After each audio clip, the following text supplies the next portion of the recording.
કેમ છો? કલ્પના હોમ કિચનમાં આપનું સ્વાગત છે. આજે હું તમારી સાથે શેર કરીશ રસગુલ્લાની રેસીપી. અને આવી જ રીતે મારી ચેનલમાં ઘણી બધી રેસીપી આપેલી છે, જે મેં પોસ્ટર પણ મૂકેલા છે, અને બીજી ઘણી બધી રેસીપી છે. તો તમે મારી ચેનલમાં જઈને જોજો, અને તમને જો રેસીપી પસંદ આવે તો શેર કરવાનું ભૂલતા નહીં. સૌ પ્રથમ આપણે દૂધ લઈશું 1 લીટર. આ દૂધ મેં તૈયાર જે પાઉચ મળે છે દૂધના, એ જ દૂધ છે.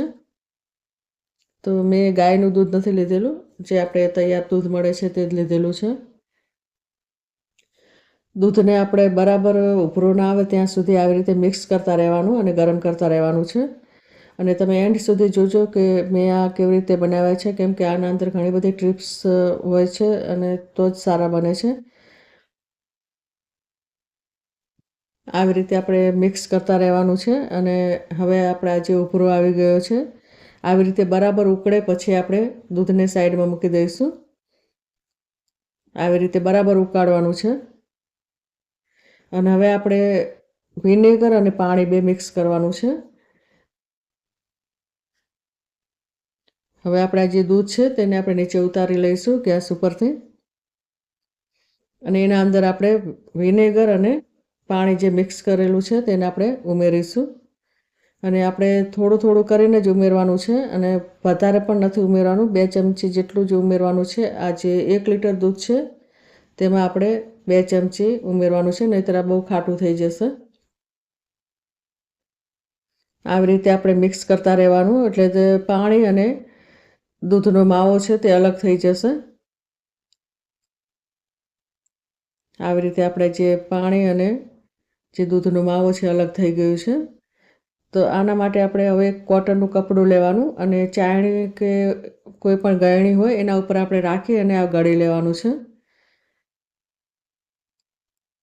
અને આ જે પાણી છે તમે એનાથી પરોઠાનો લોટ બાંધી શકો છો, અથવા તો કોઈ પણ લોટ બાંધવામાં પણ તમે ઉપયોગ કરી શકો છો.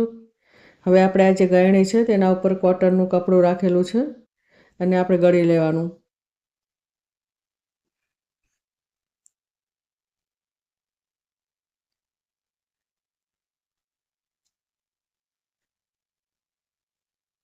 હવે આપણે આ પાણીથી ધોઈ નાખવાનું છે બરાબર, કે જેનું જે વિનેગરનું જે ખટાશનો જે ભાગ છે બધું નીકળી જાય અંદરથી. એટલે આપણે પાણી વધારે ઉપર રેડવાનું છે, અને પાણીથી બરાબર ધોઈ લેવાનું છે.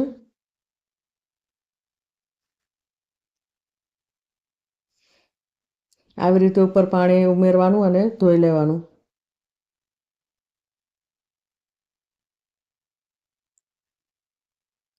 હવે આપણે જે ચમચીની મદદથી આપણે તેમાંથી જે વધારાનું પાણી હોય એ કાઢી લઈશું. અને હવે આપણે જે કપડું છે તેમાં આપણે આવી રીતે હાથની મદદથી આપણે જેટલું વધારાનું પાણી હોય એ કાઢી લઈશું.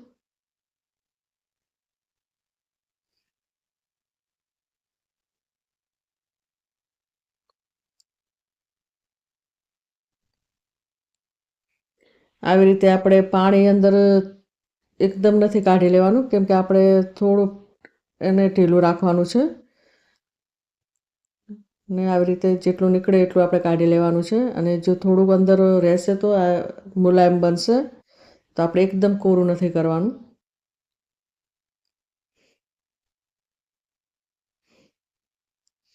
હવે આપણે આને કપડામાંથી બહાર કાઢી લઈશું. તો જે આટલું આપણે કોરું કરવાનું છે.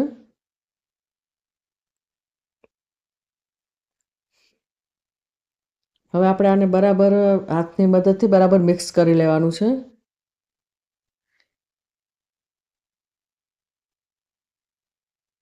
આવી રીતે જો તાજું જ હોય તો બરાબર મિક્સ થાય છે, પણ જો તમે થોડી વાર વધારે રાખી મૂકો તો એકદમ કડક થઈ જાય છે. તો આપણે તરત જ આવી રીતે મિક્સ કરી લેવાનું છે, એટલે એની જે પણ અંદર કણીઓ હોય એ છૂટી થઈ જાય છે. હવે આપણે 1 ટીસ્પૂન મેદો ઉમેરીશું, અને મેદાની જગ્યાએ તમે કોર્નફ્લોર પણ ઉમેરી શકો છો. મેદો આપણે આ જે 1 લીટર દૂધ છે તેનો જે માવો નીકળ્યો છે એમાં 1 ટીસ્પૂન જ મેદો ઉમેરવાનો છે. આ જે માપ છે એ તમારે બરાબર ખ્યાલ રાખવાનો, નહીંતર કડક બનશે. તો આ જે મેદો છે તે આપણે આવી રીતે બરાબર મિક્સ કરી લેવાનો છે આના અંદર. આને મિક્સ કરતાં લગભગ 6-7 મિનિટનો ટાઈમ લાગે છે. તો આપણે આને બરાબર મિક્સ કરી લેવાનું.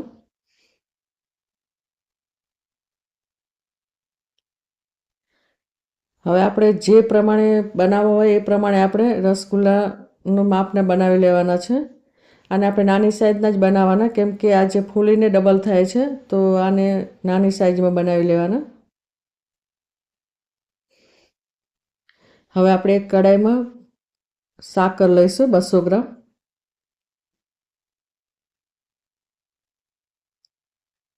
અને અંદર આપણે 3 કપ પાણી ઉમેરવાનું છે.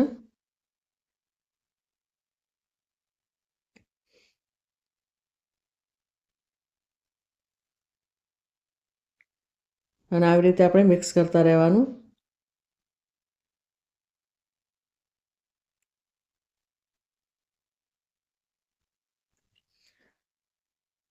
આ જે ખાંડ છે તે બરાબર ઓગળી જાય અને આ પાણી બરાબર ખાંડનું ઉકળે એટલે આપણે અંદર રસગુલ્લા ઉમેરીશું. આને આપણે કોઈ ચાસણી બનાવવાની નથી, ખાલી ખાંડ અંદર મિક્સ થઈ જાય અને એ બરાબર ઉકળે એટલે આપણે રસગુલ્લા ઉમેરવાના છે. પણ આપણે એના પહેલાં થોડું પાણી છે તે કાઢી લઈશું. તેનો જે ઉપયોગ છે આપણે પછી છેલ્લે કરીશું. તો આવી રીતે આપણે અંદર થોડું પાણી સાકરનું કાઢી લઈશું.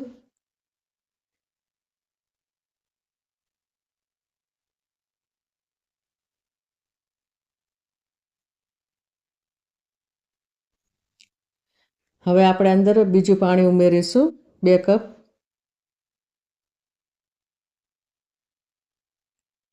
અને આ પાણીને આપણે બરાબર ઉકળી ગયું છે. તો એના અંદર આપણે રસગુલ્લા ઉમેરીશું. પણ રસગુલ્લા આપણે એક એક કરીને જ ઉમેરવાના છે, એકસાથે બધા નથી ઉમેરવાના.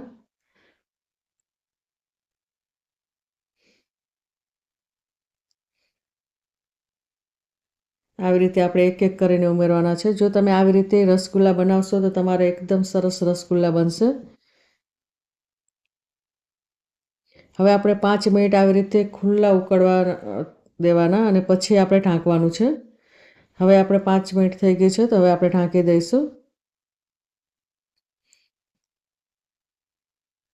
અને આને આપણે 10 મિનિટ સુધી આવી રીતે રાખવાના છે. 10 મિનિટ પછી આપણે ખોલીએ તો આ રસગુલ્લા છે તે બની જાય છે. 5 મિનિટ ખુલ્લા રાખવાના અને 10 મિનિટ ઢાંકીને, એમ કરીને 15 મિનિટમાં આ રસગુલ્લા તૈયાર થઈ જાય છે. હવે આપણે ઠંડુ પાણી લેવાનું છે બરફનું, કે જે મેં અંદર બરફના ટુકડા રાખેલા છે. તેના અંદર આપણે આ જે રસગુલ્લા છે તેને એડ કરીશું અંદર. આવી રીતે બધા રસગુલ્લા આપણે ઠંડા પાણીમાં મૂકવાના છે. હવે આપણે જે ચાસણીનું જે પાણી છે તે ઠંડુ થઈ ગયું છે. તો આ જે રસગુલ્લા છે એ આપણે આ ચાસણીમાં મૂકીશું અંદર, જે બાઉલમાં મેં ચાસણી અલગ આપણે કાઢી હતી તેમાં. અને આવી રીતે આ જે રસગુલ્લા છે એ બની ગયા છે. તો ફ્રેન્ડ્સ, આ મારી રેસીપી તમને પસંદ આવી હોય તો શેર કરજો, નવા હોય તો સબસ્ક્રાઈબ કરજો. અને હવે મળીશું બીજી રેસીપીમાં. ત્યાં સુધી બાય.